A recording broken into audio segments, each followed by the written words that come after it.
সড়ক দুর্ঘটনায় এই জসিমউদ্দিন বিভিন্ন ঢাকা হাসপাতালে চিকিৎসা নিতে গিয়ে প্রচুর পরিমাণ টাকা খরচ করে এখন আর টাকার কারণে চিকিৎসা নিতে পারছে না, তাই দেশে ফিরে এসেছে। আসসালামু আলাইকুম, সবাই কেমন আছেন?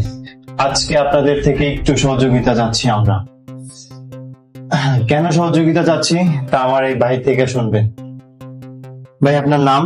আমার নাম মোহাম্মদ জসিমউদ্দিন। পিতার নাম? কাঞ্চন মাঝি। দেশের বাড়ি? বোলা। বলা কোথায়? ইলিশা, পশ্চিম ইলিশা, পশ্চিম এশিয়া, কলকাতা বাজার। কলকাতা বাজার। আচ্ছা, দুর্ঘটনাটি কিভাবে হয়েছে এবং কোথায় হয়েছে? দুর্ঘটনা হয়েছে আমি চট্টগ্রাম, তারপরে কুমিল্লা হয়েছে অ্যাক্সিডেন্টটা। আমি গাড়ির ড্রাইভার, অ্যাক্সিডেন্ট কুমিল্লা করছিলাম।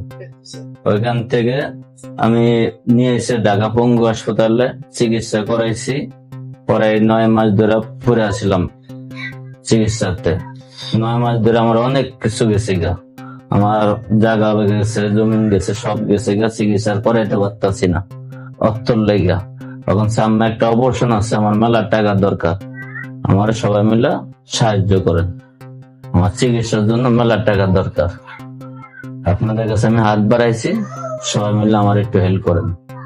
যদি আপনাকে সাহায্য করতে চায় সেক্ষেত্রে আপনার টাকাটা কিভাবে নেবেন আপনি? বিকাশের মাধ্যমে। আচ্ছা, আপনার বিকাশ নাম্বার একটু আমার দর্শককে বলেন।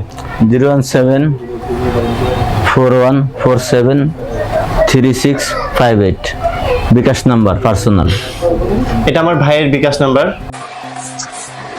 আপনারা যারা সহযোগিতা করতে পারবেন তারা করবেন, আর যারা না পারবেন তারা ভিডিওটি অবশ্যই শেয়ার করবেন এবং অন্যকে সহযোগিতা করার সুযোগ করে দিবেন। আপনারা দেখতে পারতেছেন এখানে বিভিন্ন হাসপাতালের কাগজপত্র এবং এক্স-রে রিপোর্ট।